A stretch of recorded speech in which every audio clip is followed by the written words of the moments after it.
دیگر جیلیں بھی ہیں. آپ نے دیکھا اٹک قلعہ بھی ہے, اٹک جیل جس کو عام فہم میں کہا جاتا ہے, اور اس کے علاوہ کوٹ لکھپت بھی ہے. تو آپشنز تو موجود ہیں. اور مچ جیل کا بھی کچھ ذکر ابھی پچھلے 1-2 دن میں چھڑ چکا ہے. تو اس سے پہلے بھی یہ کوئی ایسی آؤٹ آف آرڈنری بات نہیں ہے. پریزنس کا ٹرانسفر ہونا ایک روٹین بات ہے, اور specially in view of security situation. تو فی الوقت تو ایسی کوئی تجویز زیر غور نہیں ہے. اور in terms of transfer of a prisoner وہ تو ہو سکتا ہے, قانون آپ کو اس کی اجازت. اگر بیرسٹر صاحب آپ لا اینڈ آرڈر کو دیکھتے ہوئے, لیٹ سے آپ نے 3-4 جیلوں کا نام لے لیا, اٹک کا بھی لے لیا, اسلام آباد کی بننے والی نئی جیل کا بھی, مچ کا بھی, ساہیوال کا بھی ہم نام سن رہے تھے, سکھر کا بھی نام سن رہے تھے. تو جیلیں تو بے تحاشا ہیں ملک میں, لیکن لیٹ سے اگر آپ انہیں اڈیالہ سے کہیں اور منتقل کرتے ہیں اور لا اینڈ آرڈر کی وجہ سے کرتے ہیں, تو وہاں بھی پھر لوگ ملنے چلے جائیں گے, وہاں بھی وہ سب کچھ ہمیں دیکھنے کو ملے گا جو اڈیالہ میں مل رہا ہے, کیونکہ ملاقات نہیں ہوگی تو کارکنان منگل اور جمعرات کو کوٹ آرڈر ساتھ لے کے چلے جایا کریں گے. تو فرق کیا پڑے گا اس سے؟ دیکھیں اس میں ریسورسز کا بھی استعمال ہوتا ہے, اور اس طرح نہیں ہے. اگر مثال کے طور پہ تھوڑا ایٹ اے ڈسٹنس ہو, اٹک تو پھر کے پی کے بہت قریب آ جاتا ہے, اور اسی طرح دیکھیں کہ تھوڑا سا ڈیٹرنس جو کریٹ کرنے کے لیے یا تھوڑا ڈیٹر کرنے کے لیے اس حوالے سے وہ میجرز لے سکتی ہے حکومت. اور حکومت بالکل safety and security of not just citizens but also the prisoners جو انمیٹس ہیں ان کی بھی سیفٹی اینڈ سیکیورٹی کو انشور کرنا کام ہے. تو میں یہ سمجھتا ہوں کہ دیگر جو آپ نے کچھ نام لیے, اگر یہ نوبت آئی اور اگر یہ اس بات پہ ٹرانسفر ہونے والی بات پہ آگے بات بڑھی, تو پھر آپشنز تو بہت ہیں, اور آپشنز وہی ہوں گے جو کچھ آپ نے ذکر بھی کیا, اور کچھ جو ہیں آپشنز آپ ذکر شاید نہیں بھی کر سکے.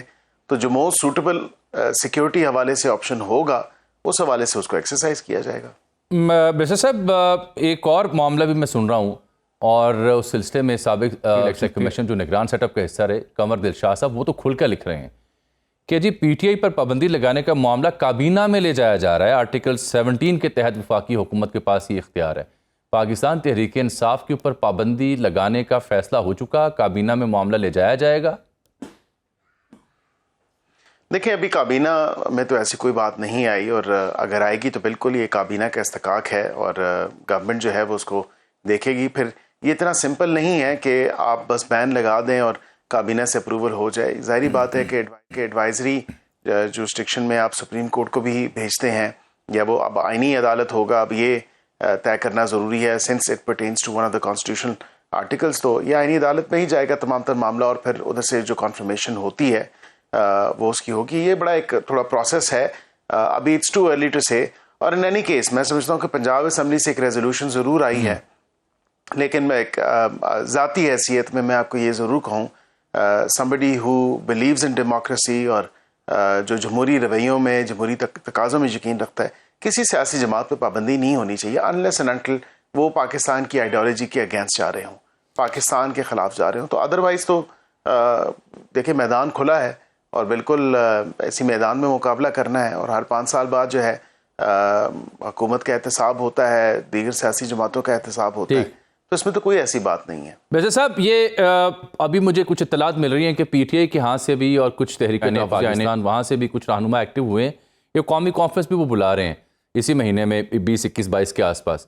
پیپلز پارٹی سے وہ رابطہ کرنے کا سوچ رہے ہیں کہ کوئی مفاہمت اور سیاسی ڈائلاگ کی راہ اختیار کی جائے اور سخت موقف سے پیچھے ہٹا جائے.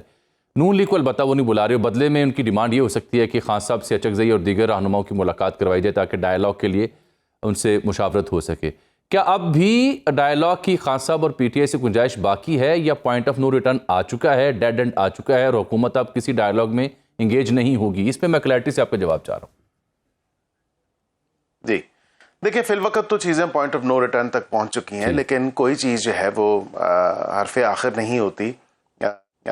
سیاسی رویے, جمہوری رویے تو یہی ہے کہ آپس میں جو گفت و شنید ہے اور بات چیت ہے اس کا ایک سلسلہ جو ہے وہ آگے بڑھنا چاہیے. اور ہم متواتر طور پہ آپ کو بالکل وہ کنفلکٹنگ سٹیٹمنٹس نظر آ رہی ہوں گی. کچھ حکومت کے اراکین کہتے ہوں گے کہ نہیں بالکل بات چیت کا دروازہ بند, لیکن کچھ کہتے ہیں کہ نہیں اب بھی اگر آئیں. اور اسپیکر صاحب نے اپنے آفیسز جب آفر کیے ہیں تو میں سمجھتا ہوں سب سے موسٹ اپروپریٹ اور نیوٹرل جو ایک دفتر ہے وہ اسپیکر نیشنل اسمبلی کا ہے, اور جو بھی ڈائلاگ ہونا ہے, ڈسکورس ہونا ہے, اب ادھر ہی ہونا ہے. اور کیونکہ فورم بھی وہی موجود ہے, اور جو بھی آگے بات بڑھنی ہے کنسیلیشن کے حوالے سے, میڈییشن کے حوالے سے, یا کسی قسم کی جو ہے بات چیت کے حوالے سے تو وہ بالکل اسپیکر کے آفیسز کے تھرو ہی ہوگا اور وہی کمیٹیز اس کو آگے بڑھائیں گی. یہ اگر ڈیمانڈ انہوں نے رکھی اور بالکل ہم ساری جماعتیں بات چیت کا تو کہتے رہے, پیپلز پارٹی نے بھی کہا, ہم نے بھی کہا, دیگر جماعتوں نے بھی کہا, لیکن ان کے کانوں پہ جوں تک نہیں رینگی اور انہوں نے کہا کہ نہیں جی ہم اپنا شاید جو زور زبردستی ہے اس کے ساتھ ہم کر کے دکھائیں گے. لیکن کیا حاصل ہوا؟ کچھ حاصل نہیں ہوا. اچھا برسر صاحب, میں جانے سے پہلے آپ کی بس توجہ چاہ رہا تھا کہ بلاول بھٹو زرداری صاحب کا نقطہ میں آپ کی خدمت بیان کر رہا تھا. وہ کہہ رہے ہیں کہ جی پہلے سے اگر ایک صوبے کے اوپر کنسنسس ہوا ہے, بہاولپور جنوبی پنجاب کے اوپر 2012-13 کا کمیشن بھی تھا سینٹ کی, اس کی رپورٹ کا انہوں نے حوالہ بھی دیا, تو کہہ رہے جو پہلے سے طے شدہ معاملہ ہے اس کے اوپر جائیں, نئے صوبے بنا کے آپ این ایف سی میں پرابلم کریں گے, نئے معاملات کھڑے ہو جائیں گے, اس کے اوپر نہ جائیں. ساتھ وہ بات کرتے ہیں, ہم نے ان سے 28ویں ترمیم کے اوپر بھی صحافی نے بات کی کہ ایک حکومت میں 2 ترامیم کافی ہوتی ہیں, بار بار آئین کے ساتھ چھیڑخانی نہیں کرنی چاہیے. تو میں کیا سمجھوں کہ 28ویں ترمیم اب نہیں آئے گی پھر؟ دیکھیں جامی صاحب, اس میں کنسنسس ڈیولپ ہونا ضروری ہے اور بالکل 74-75 ووٹیں ہیں. ان کی ووٹس جو نیشنل اسمبلی میں ہے, جو کہ میں نے آپ کو تعداد بتا دی 74-75, اس کے بغیر تو کوئی کسی قسم کی آئینی ترمیم پاسبل نہیں ہے. اور یہی حال میرے خیال سے سینٹ میں بھی ہے, تقریباً 26 ووٹیں ہیں ان کی, ان کے بغیر تو یہ پاسبل نہیں ہوگا. تو میں یہ سمجھتا ہوں کہ بالکل اگر وہ ایگری نہیں کریں گے تو پھر کسی بھی قسم کی آئینی ترمیم نہیں ہو سکتی. لیکن کم از کم اس چیز پہ تو میں سمجھتا ہوں کہ اچھی ایک انہوں نے بات کی. انہوں نے ایک بڑا ہارڈ سٹانس تھا صوبوں کی کریشن کے حوالے سے, یا ان کی بہتر گورننس یا ایڈمنسٹریٹو سٹرکچرز کو مزید فعال بنانے کے حوالے سے, اس پہ تو کم از کم تھوڑی سی ایک لچک ضرور دیکھنے کو ملی ہے. جو بیان میں نے بھی ان کا دیکھا ہے, انہوں نے کہا بالکل صوبے بنانا ہے بنائیں, لیکن اس میں لیکن ایک کنسنسس ڈیولپ ہو. اور غالباً ساؤتھ پنجاب کی انہوں نے پہلے بات کی ہے, کچھ اسی قسم کا ملتا جلتا بیان تھا. تو میں بالکل کہتا ہوں کہ جی بالکل جب آپ نے ایک ایکسرسائز کرنی ہے تو پھر اس کو ونس اینڈ فار آل کریں. یہ ٹیسٹر لگانے کی تو ضرورت نہیں ہونی چاہیے. اب بالکل ٹھیک ہے, یہ باتیں پہلے موجود ہیں کہ صوبہ جو ہے وہ ساؤتھ پنجاب ہونا چاہیے, اسی طرح بہاولپور کا اور دیگر جگہوں کا. تو میرے خیال سے جب ایک کام ہونا ہے تو پھر وہ ونس اینڈ فار آل جو ہے, کیونکہ اس کے لیے تو آئینی ترمیم ضروری ہوگی. یہ کریشن جو صوبوں کی ہے اور اس میں جو رائٹس ہیں, اور پھر اس کے بعد جو الیکشن کے حوالے سے جو ان کی شیئرنگ ہے, یہ تمام تر معاملہ تو پھر دیکھیں نا آئین کے اندر ہی تمام تر چیزیں درج ہونا ہوں. بہت شکریہ جناب مسٹر عقیل ملک صاحب, وزیر مملکت برائے قانون و انصاف. ہم پروگرام میں ہمارے سے شریک گفتگو تھے. یہاں ایک چھوٹی سی بریک, واپس آتے ہیں دیگر موضوعات اور مہمانوں کے ساتھ ہمارے ساتھ. پروگرام میں ایک بار پھر سے آپ کو خوش آمدید کہتے ہیں. ابھی آپ نے بریک سے پہلے بیرسٹر عقیل ملک صاحب کی گفتگو دیکھی اور سنی. کئی اہم حوالوں سے انہوں نے وضاحت بھی کی, خبر بھی دی کہ بالکل عمران خان صاحب کو اڈیالہ سے کہیں اور منتقل کرنے کا سوچا جا رہا ہے. کئی ایک آپشنز کا انہوں نے نام بھی لیا.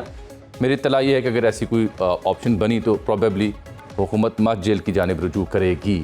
لیکن ایسا ہو پائے گا یا نہیں ہوگا, یہ اگلا مرحلہ ہے. پی ٹی آئی کے اوپر پابندی کا سوال بھی ہم نے ان کی خدمت میں رکھا. انہوں نے کہا یہ تجویز زیر غور ہے, لیکن ابھی کابینہ کے ہاں نہیں گئی, اس پر ابھی غور نہیں کیا جا رہا.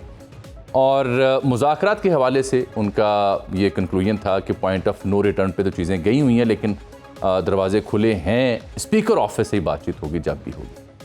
تو اب اس صورتحال میں آج ہم نے آپ کو خبر بھی دی تھی اور آپ ٹی وی چینلز پہ بھی دیکھ رہے ہیں کہ پاکستان تحریک انصاف کی کچھ شخصیات اور بالخصوص تحریک تحفظ آئین پاکستان کے کچھ ذمہ داروں نے یہ فیصلہ کیا کہ ڈائلاگ کا راستہ کھولا جائے.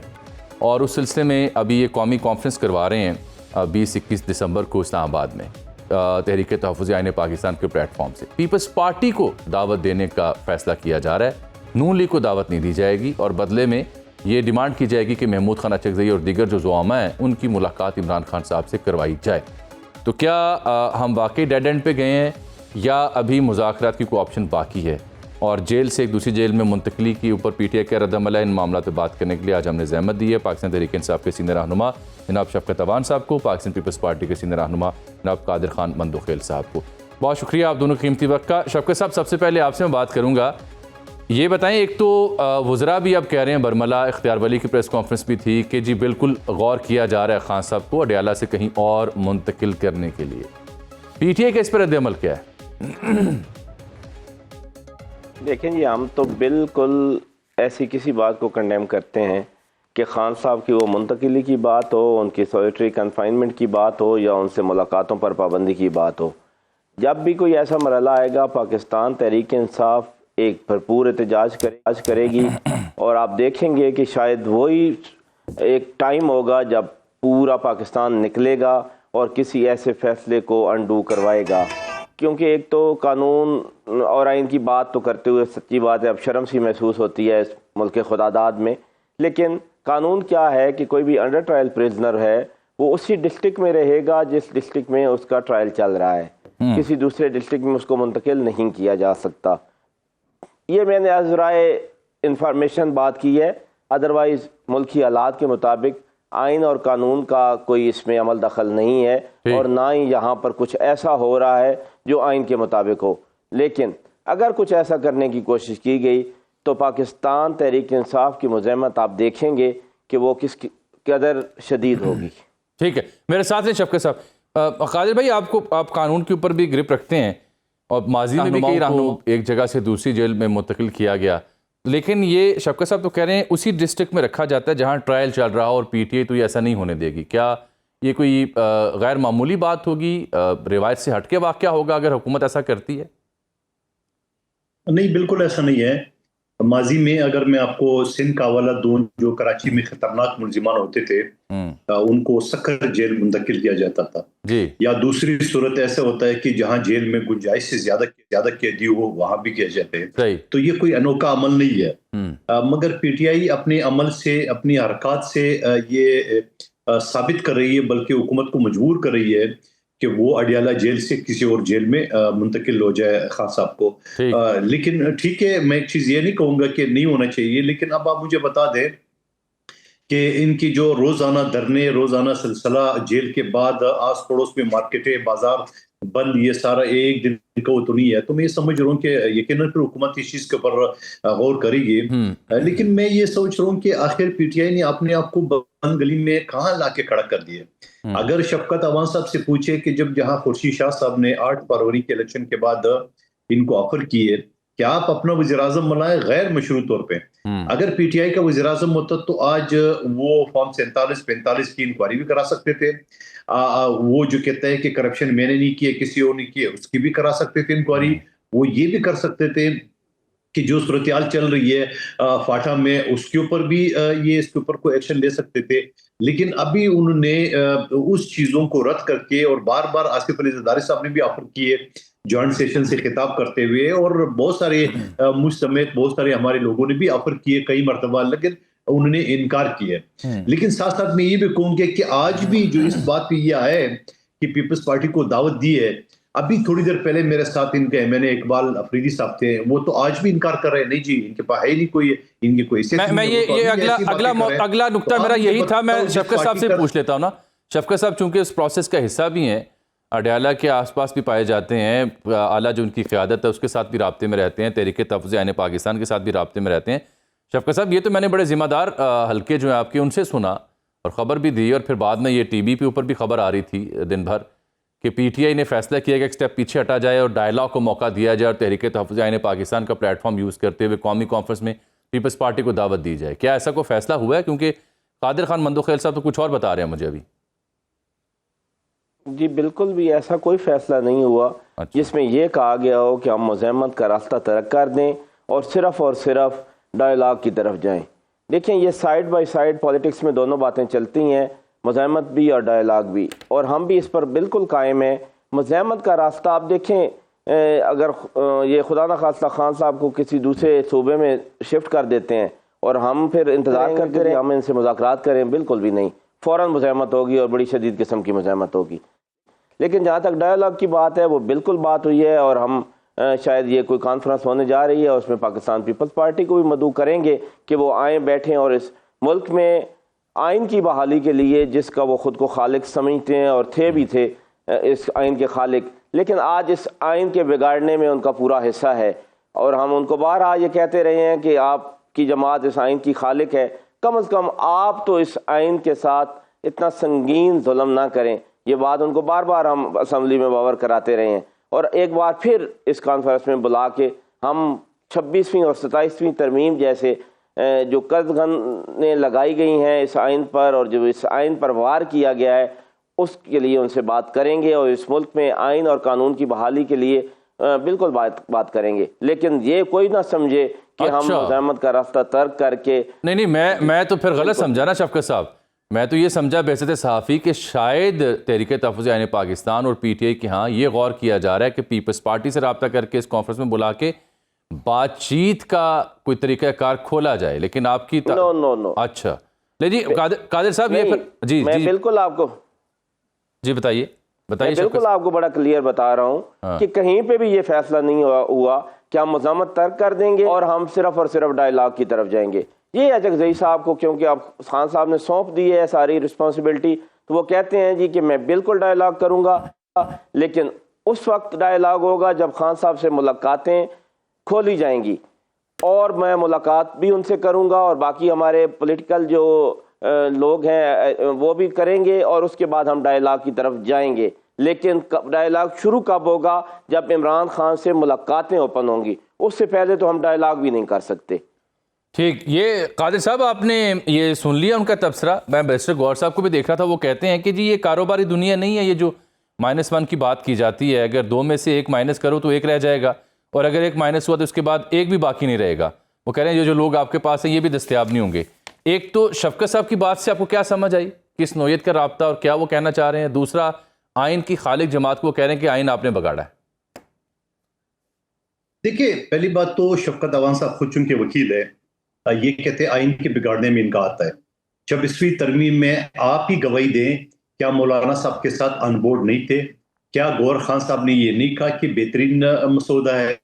کیا شفقت ان کے جو روف حسن صاحب جو سیکرٹری اطلاعات تھے انہوں نے کہا کہ تو مسودہ ہی ہمارا ہے؟ اس کے بعد یہ منکر ہو گئے. اور 27ویں ترمیم میں جہاں آرمی چیف یا فیلڈ مارشل کے حوالے سے جو فوجی انتظام کرتا ہے، جو اتنی بڑی جنگ ہمارے افواج پاکستان نے جیتی ہے، دنیا کے دوسرے بڑے آبادی کے لحاظ سے ملک کو شکست دی ہے، تو وہ کہہ رہے تھے کہ ہم اپنا مینجمنٹ سیدھا کر رہے ہیں یا تبدیل کر رہے ہیں، تو اس میں تو کسی کو اعتراض نہیں ہونا چاہیے. اور دوسرا جو تھا آئینی عدالت کا، جو آلریڈی پہلے بھی پیپلز پارٹی کی ایک کوشش تھی کہ جہاں بی بی شہید کے نواز شریف صاحب کے درمیان معاہدہ تھا میثاق جمہوریت، اور اس میں خان صاحب اور مولانا صاحب نے بھی ایگری کیا ہے. ہم نے یہ 2 پوائنٹ ہے، تو بگاڑنا کسے کہتے ہیں؟ نمبر 1 بات. دوسری بات تو جو یہ کہتے ہیں کہ محمود خان اچکزئی صاحب کے حوالے سے، آپ کو یاد ہے جامی صاحب، میں تھوڑا سا پیچھے آپ لے جاؤں، کہ جب یہ نیا احتیاط بنا تھا، محمود خان اچکزئی صاحب کو سربراہ بنایا تھا، اور پہلی تقریر میں محمود خان اچکزئی صاحب نے بولا ہے کہ میں سیاسی لوگوں کے ساتھ ڈائیلاگ کروں گا. یاد ہوگا آپ کا، پیپلز پارٹی نے لکھا. اس کے بعد جا کے اچکزئی صاحب کو تھوڑا سائڈ پہ کر دی، یہ بھی آپ کو یاد ہوگا. اس کے بعد پھر جب مجبوری پڑ گئی ہے تو پھر جا کے اچکزئی صاحب کو سامنے لیا ہے. آج اچکزئی صاحب نے ایک مرتبہ پھر اعلان کر دیا، حالانکہ اچکزئی صاحب ایک ہے، میں نے باقی سارے ان کے تھے، تو کیا یہ ایک آدمی سب کے اوپر ہیوی ہو سکتے تھے؟ کیونکہ اس آدمی کا پہلے ہی جمہوری سوچ ہے. میں ذاتی طور پہ ان کے خاندان کو، ان کی سیاست سے واقف ہوں اور میرے علاقے کے بھی رہنے والا ہے، تو میں یہ سمجھ رہا ہوں. باقی رہے کہ مزاحمت، بھائی کون سی مزاحمت؟ آپ کہتے ہیں 25 کروڑ لوگ ہمارے ساتھ ہیں، 12 کروڑ کے صوبے میں تو 12 آدمی نہیں نکلے، 6 کروڑ سندھ کا صوبہ ہے، 6 آدمی نہیں نکلے، بلوچستان میں کچھ نہیں نکلے، 4.5 کروڑ آبادی خیبر پختونخوا میں آپ کی سرکاری ملازمین اور سرکاری وسائل، سرکاری مشینری آپ استعمال کرتے ہو. کون سی عوام کی آپ بات کریں؟ کون سی مزاحمت کی بات کریں گے؟ یہ بیچارے جو 3 خواتین کو آپ نے آگے کی ہے واٹر کینن کے سامنے، اور آپ کے بڑے بڑے جو ترمخار ان کے پیچھے چھپتے ہیں، تو یہ آپ کو مزاحمت ہے؟ رات جو ڈیالہ میں ہوا، خواتین کے اوپر اس طرح سے واٹر کینن کا استعمال، اس کی تائید تو نہیں کی جا سکتی.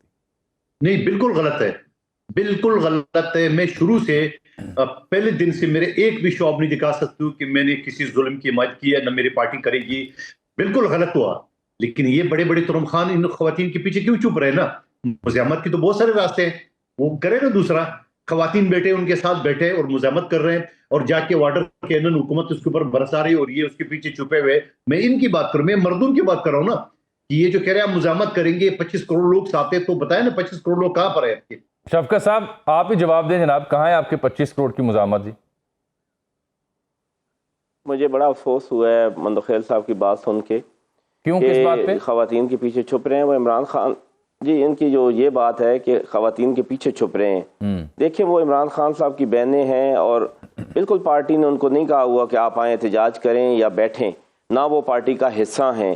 وہ پیورلی آتی ہیں ایک فیملی کے طور پر اور اپنے بھائی سے ملاقات کرنے، اور ان کو ملاقات نہیں کروائی جاتی. احکامات کے باوجود یہ رولز کے باوجود اور جو بھی ایک قیدی کے حقوق ہیں ان کو پامال کرتے ہوئے ان کو ملاقات نہیں کروائی جاتی تو وہ احتجاجاً وہاں پر بیٹھ جاتی ہیں اور باقی سارے لوگ ان کے ساتھ احتجاجاً وہاں پر بیٹھتے ہیں. تو ایک تو میں ان کی اس بات پر شدید کنڈیم کرتا ہوں کہ ایسی بات بالکل نہیں کرنی چاہیے. پاکستان تحریک انصاف نے احتجاج کر کے دکھائے ہیں. تو ایک ایسی جماعت جس نے ہمیشہ بربریت برداشت کی ہو ان کو تو یہ زیب بھی نہیں دیتی باتیں، لیکن کاش پاکستان پیپلز پارٹی کا قول و فعل ایک جیسا ہوتا. میں بڑا جب اسمبلی میں آیا تھا تو بڑی امیدیں لے کے آیا تھا اس پارٹی سے، لیکن جوں ٹائم گزرتا گیا اور پھر ان کے حالات دیکھے تو میرے وہ سارے جو ایک خیالات تھے، کیونکہ میں کبھی کسی دور میں پیپلز پارٹی میں رہا ہوں. اچھا. جب بی بی شہید زندہ ہوتی تھی تو وہ بالکل وہ سارے بکھر گئے. بھائی میرے، ہم بالکل مزاحمت کریں گے اور ہم نے مزاحمت کر کے دکھائی ہے. ہم نے لاشیں بھی اٹھائی ہیں، ہمارے زخمی بھی. آج قادر صاحب آپ کے قول و فعل سے انہیں مسئلہ ہو گیا، کہتے ہیں قول و فعل میں بڑا تضاد ہے، اس سے بڑا مایوس ہیں وہ، آپ سے بڑی امیدیں تھیں. وہ پوچھ بھی لیں مجھے کہ 2 دن پہلے ایک بل پاس ہو رہا تھا، کوئی بھی میں اس کا اب نام نہیں لینا چاہتا، تو وہاں پہ کھڑے ہو کے کیا کیا دھواں تقریریں کی ہیں انہوں نے کہ ابھی یہ بل بالکل غلط ہے اور یہ فلاں کسی جو ہے جماعت اس کے لیے راستہ کھولے گا.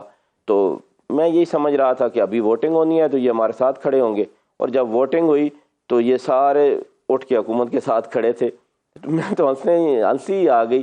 اور یہ پہلی دفعہ نہیں ہے، جب آپ کا پیکا ایکٹ پاس ہو رہا تھا تو میں نے وہ تقریریں سنی پیکا ایکٹ کے حق کے خلاف کہ یہ کیا پیکا ایکٹ اور یہ اتنی. لیکن شفقت صاحب میں آپ کو واضح کروں ایک بات، آپ کا اعتراض ان سے اپنی جگہ درست ہوگا. ایک بات میں واضح کروں کیونکہ صحافی کے طور پر بات کروں گا میں، لیکن ہم اس گناہ میں کبھی شامل ہوئے تھے، آپ یہ بات کرنا چاہتے ہیں. میں بس کر رہا ہوں یہ پیکا کی اختراع جو ہے اس کے بانی پی ٹی اے کی حکومت ہے. مجھے یاد ہے فواد چوہدری صاحب کے دور میں کیا کاوشیں ہو رہی تھی اور کیسے اس کو روکنے کی کوشش صحافیوں نے کی. جامی صاحب ہماری پہلی حکومت تھی. مرشد یہ بیج تو آپ نے بوئے ہیں نا، پیکا کی راہ تو آپ کے دور سے دکھانا شروع ہوئی تھی حکومت. جامی صاحب میری ریکویسٹ سنیں گے اب 2 منٹ. میں نا اپنے دور کی بہت ساری غلطیوں کا اعتراف بھی کرتا ہوں پروگرامز میں، اور ہم معافی بھی مانگ چکے ہیں. ہماری بہت سی ہم نے غلطیاں کی ہیں. ہمارا پہلی دفعہ حکومت تھی اور ہم سے کچھ غلطیاں ہوئی ہیں ایکسٹینشن سے لے کر اور بہت ساری. اور میرا لیڈر چلے مجھے مختصر اپنا قادر صاحب کا جواب لینے دینا. قادر صاحب وہ تو آپ نے اتنی ساری بات کر رہا ہوں کہ یہ 3 4 دفعہ حکومت کر چکے ہیں. جو بات کہتے ہیں اس پہ ڈٹ جایا کریں اور پھر ووٹ بھی کیا. قادر صاحب کیوں نہیں ڈٹتے؟ آپ جو بات آپ کہتے ہیں، آپ کے قول و فعل میں تضاد ہے، مایوسی ہوئی ہے شفقت صاحب کو آپ سے. وہ بھائی پیپلز پارٹی کو ایک طرف رکھیں. آپ نے عدالت جو آپ کے حق میں فیصلہ نہیں دے آپ اس سے نا امید اس کے پتلے جلائے. سیاسی پارٹیوں کو آپ گالیاں دیتے ہیں. آپ نے کس کو گالیاں نہیں دی؟ آپ نے کس کو چھوڑا؟ آپ مجھے ایک بتاؤ، آپ کے گنڈاپور جو شہید ذوالفقار علی بھٹو صاحب کے خلاف کیا کیا جو نا وہ گفتگو کرتے تھے فضولیت، اور پچھلے دنوں میں آپ نے قرارداد پاس کر دی، قومی شہید اس کو ڈکلیئر کیا ہے. آپ کی تو اپنے قول و فعل میں تضاد ہے. آپ کو جو یہ بات ہم نونی کے بارے میں کہتے تھے، جب مطلب ہوتی ہے تو پاؤں پکڑتے ہیں، جب مطلب نکلتی ہے تو گردن پکڑ لیتے ہیں. آپ کو جب آئین جمہوریت یاد آتی ہے تو پیپلز پارٹی سے یہی وہ گلے شکوے ہیں نا جو آپ کو ان سے، انہیں آپ سے، نون لیگ کو ان سے، انہیں نون لیگ سے ہیں. لیکن بات تو یہی ہے کہ ڈائیلاگ کرا نہیں نکلے گا تو یہ معاملات پوائنٹ آف نو ریٹرن پہ نہیں بلکہ ڈیڈ اینڈ پہ رکے رہیں گی. اور ڈیڈ اینڈ پھر کیسا ہوتا ہے، کن نتائج کو برآمد کرتا ہے، یہ تو بیان کرنا بھی اس سے میں قاصر ہوں کیونکہ یہاں پروگرام میں ایک بریک ہے. پروگرام میں آپ کو خوش آمدید کہتے ہیں. انسانی حقوق کا عالمی دن، پاکستان میں مساوات پر مبنی آئین، ہمارا مذہب یہ ہمیں سکھاتا ہے، لیکن بدقسمتی سے کچھ ایسے شعبے تھے جہاں اس کا تاثر دیکھنے کو نہیں مل رہا تھا. ایک بڑا مائل سٹون پاکستان نے حاصل کیا ریسنٹلی. منگل کے دن جسٹس راجہ انعام امین منہاس صاحب، ان کو سلام ہم پیش کرتے ہیں. انہوں نے ایک بڑا تاریخی فیصلہ دیا ہے اور یہ فیصلہ جو سینیٹری ورکرز ہیں ان کے حقوق کے حوالے سے ہے. بڑا واضح انہوں نے فیصلہ کیا ہے کہ ملک بھر میں جو لوگ سیوریج کے ورکرز ورک سے ریلیٹڈ ہیں، خاکروب کی پیشے سے وابستہ ہیں، ان کی حفاظت کے لیے فوری اقدامات اٹھائے جائیں اور جو صفائی کرنے والے لوگ ہیں ان کی بار بار موت کو سنگین حقوق کی خلاف ورزیوں کے طور پر تسلیم کیا جائے. اور اس میں ڈیٹا بتایا گیا کہ 1988 سے اب تک 70 سے زائد کارکنان ہیں جو زہریلی سیوریج گیس کی وجہ سے اپنی جان سے ہاتھ دھو بیٹھے ہیں. Centre for rule of law Islamabad Pakistan اور پاکستان یونائٹڈ کرسچن موومنٹ کی جانب سے یہ دائر کردہ مفاد عامہ کی درخواست تھی جس کو انہوں نے انٹرٹین کیا اور یہ کہا کہ سیوریج ورکرز کے حقوق کے تحفظ کے لیے حفاظتی پروٹوکول ان کا نفاذ اور دیگر اصلاحات کا اس میں مطالبہ کیا گیا، جس کی اجازت دی ہے عدالت نے جسٹس راجہ انعام امین منہاج صاحب کی جانب سے۔ اہم بات یہ ہے اس میں کہ 80% سے زائد جو ملازمتیں اس شعبے سے جڑی ہیں وہ ہماری جو کرسچن کمیونٹی ہے ان کے پاس ہیں، قومی آبادی میں حالانکہ ان کا حصہ بہت کم ہے۔ ایک اس سے بھی زیادہ اہم نقطہ اس فیصلے کا یہ جو بڑا قابل تحسین ہے وہ یہ ہے کہ جب اشتہار آتا ہے خاک روب کا یا سینیٹری ورکر کا تو اس میں صرف کرسچن جو ہماری کمیونٹی ہے ان کا نام کیوں لکھا جاتا ہے؟ جیسا آپ نے کہا کہ یہ نام ختم کر کے، یہ شناخت ختم کر کے کوئی بھی شہری سٹیزن کا جو لفظ ہے وہ استعمال کیا جائے۔ اس موضوع پر بات کرنے کے لیے آج میں نے زحمت دی ہے director centre for social justice جناب پیٹر جیکب صاحب کو، اور میرے ساتھ ہیں سابق MP پنجاب اسمبلی محترمہ میری جیمز گل جو ان دنوں برسلز میں ایک کانفرنس کے سلسلے میں مائنارٹی کے رائٹس کے لیے بڑی ان کا کام رہا ہے پاکستان میں۔ پیٹر جیکب صاحب، کیسا ہے یہ فیصلہ جسٹس راجہ انعام امین منہاج صاحب کا، اور اس سے جو پاکستان کا کانسٹیٹیوشن اور جو ایک مساوات کا تعلق ہے، درس ہے، وہ کس حد تک ثابت ہوگا؟ فیصلہ آپ نے دیکھا ہوگا، I want your comment on that. جی، یہ انتہائی ہمدردانہ درد مندانہ فیصلہ ہے اور جسٹس صاحب قابل تحسین فیصلہ دے چکے ہیں، یہ یاد رکھا جائے گا، لیکن اس کو پرسیو کرنا اور کامیاب بنانا وہ ایک بڑا چیلنج ہے، اور اس کی وجہ یہ ہے کہ بحیثیت معاشرہ ایک مزدور جو ہماری چاہیے ہماری نظر میں اور جو قدر ہونی چاہیے وہ کم ہو چکا ہے، ایک انسان ہونے کے ناطے سے بھی۔ لہذا جو کوئی زیر دست ہے یا کمزور ہے، غریب ہے، اس کا وقار اور احترام وہ معاشرے کا چلن نہیں ہے، اس کا رواج نہیں ہے۔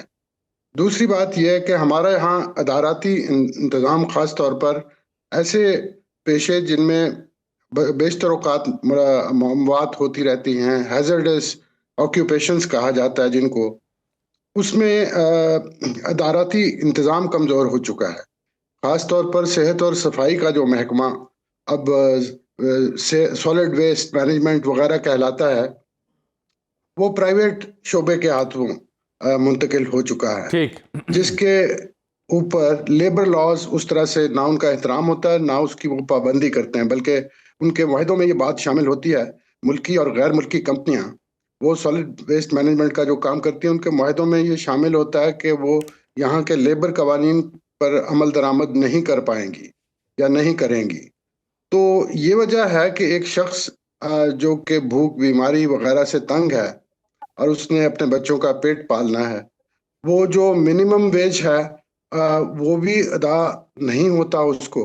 اور پورے پاکستان میں نعیم صادق صاحب ہیں ہمارے دوست کراچی سے، انہوں نے یہ ریسرچ کی ہے کہ منیمم ویج جو گورنمنٹ کا مقرر کیا ہوا ہے وہ بھی ان مزدوروں کو جو سینیٹری ورک سے تعلق رکھتے ہیں نہیں ملتا۔ تو عدالتیں تو اس سے پہلے سندھ ہائی کورٹ بھی یہ فیصلہ دے چکی ہے منیمم ویج سے متعلق، اور یہ کہ ایک حد تک یہ بڑا پیٹر جیکب صاحب، یہ بڑا امپورٹنٹ آپ کا یہ پوائنٹ ہے جو ابھی آپ نے ریز کیا اس گفتگو میں، کہ جو بیئر منیمم ویجز ہیں جن کا تعین صوبائی حکومتیں کر چکی ہیں سینیٹری ورکرز کو، وہ بھی نہیں دیا جاتا۔ تو یہ فیصلہ سندھ ہائی کورٹ سے آیا، اب اسلام آباد ہائی کورٹ سے آیا، یہ کمینڈیبل ضرور ہے، بٹ اس کی implementation will be the next thing جو کہ ہونی چاہیے۔ اسی لیے ہم اسے نیشنل میڈیا کے ڈسکورس پر اس ایشو کو لے کے ہیں، بینگ اے پاکستانی۔ میری جیمز گل، یہ جو بالخصوص اشتہار میں ایک خاص مذہب کی شناخت ختم کرنے کا آرڈر دیا جج صاحب نے، اور یہ جو منیمم ویجز نہ ہونا، اس کی کیا وجہ ہے؟ بہت شکریہ اجمل جامی صاحب، اور آپ ہمیشہ کی طرح قابل ستائش آپ کا اقدام۔ مجھے ذاتی طور پہ میرا تجربہ ہے کہ جب بھی اس موضوع پر بات ہوئی ہے آپ نے ہمیشہ اس کو آواز دی ہے، اور آپ واحد چند ان لوگوں میں سے ہیں جنہوں نے اس کو ہائی لائٹ کیا ہے۔ اور آج کا دن جب ہم عالمی حقوق کا دن منا رہے ہیں، پچھلے قریباً کوئی 6 سال سے ہماری روایت رہی ہے، اور آج سے پہلا سال ہے کہ میں پاکستان میں چونکہ نہیں ہوں، ہم جو سینیٹیشن ورکرز کے لیے ایک ڈگنیٹی ایوارڈز کی سیرمنی، جس میں ایک میں ہمیں اعزاز ہوا کہ آپ بھی شامل تھے اس میں، یہ بہت امپورٹنٹ فیصلہ اس لیے بھی ہے کہ میں صرف چونکہ یہ ڈان کی خبر جو شیئر بھی کی میں اس کو خبر میں نے پڑھی ہے، ابھی فیصلہ نہیں پڑھا۔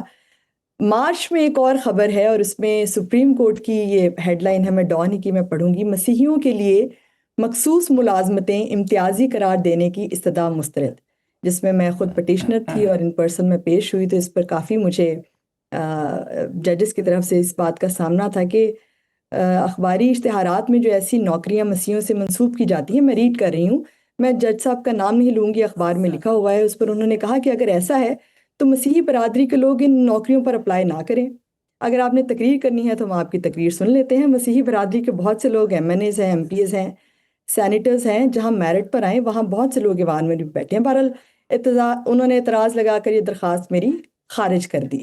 آج کے جو اس میں سب سے اہم بات جو میرے لیے یہ ہے کہ وہ ہیڈ لائن یہ کہتی ہے کہ I H C issues order on Christian sanitary workers rights. اس کا مطلب یہ ہے کہ جو پچھلے کئی سالوں سے ہم بات یہ بہت کر رہے ہیں کہ یہ صرف ایک لیبر کا مسئلہ نہیں ہے، منیمم ویج بہت ضروری ہے، تمام ورکرز کو مسائل کا سامنا ہے، لیکن سینیٹیشن ایک ایسا شعبہ ہے اور اس کی بنیاد کاسٹ سسٹم ہے، ذات پات کا نظام، جو انڈین کاسٹ سسٹم ہے، جس کے تحت ایک خاص طبقہ ہی صفائی کا کام کرے گا اور اس کی کنٹینیوشن ہے۔ اس لیے جو اخبارات میں ہمیں نظر آتا ہے کہ نان مسلم ہوگا، کرسچن ہوگا، نان مسلم سے قطعی طور پر ان کا مطلب نہیں ہے کہ اس پر سکھ بھی آ سکتے ہیں، اس پہ پارسی بھی آ سکتے ہیں، اس کا اسپیسیفکلی مطلب یہ ہے کہ یا تو اس پہ کرسچن ہی آئیں گے، جو کہ بہت واضح ہے اس ججمنٹ سے بھی کہ ایک خاص نہ صرف ذات کے لوگ بلکہ ایک خاص مذہب کے لوگوں سے جوڑ دیا گیا ہے اس کو، اور اس تناظر میں سمجھے بغیر کہ کیوں ان کو منیمم ویج نہیں ملتی، کیوں یہ عام سی بات ہے کہ وہ صفائی کے لیے صرف وہی گٹر میں اتریں گے، کیونکہ سب سے بنیادی مسئلہ جس پر ہم آج بھی بات کرنے سے کنارہ کرتے ہیں کہ ہم ان کو بطور معاشرہ انسان نہیں سمجھتے۔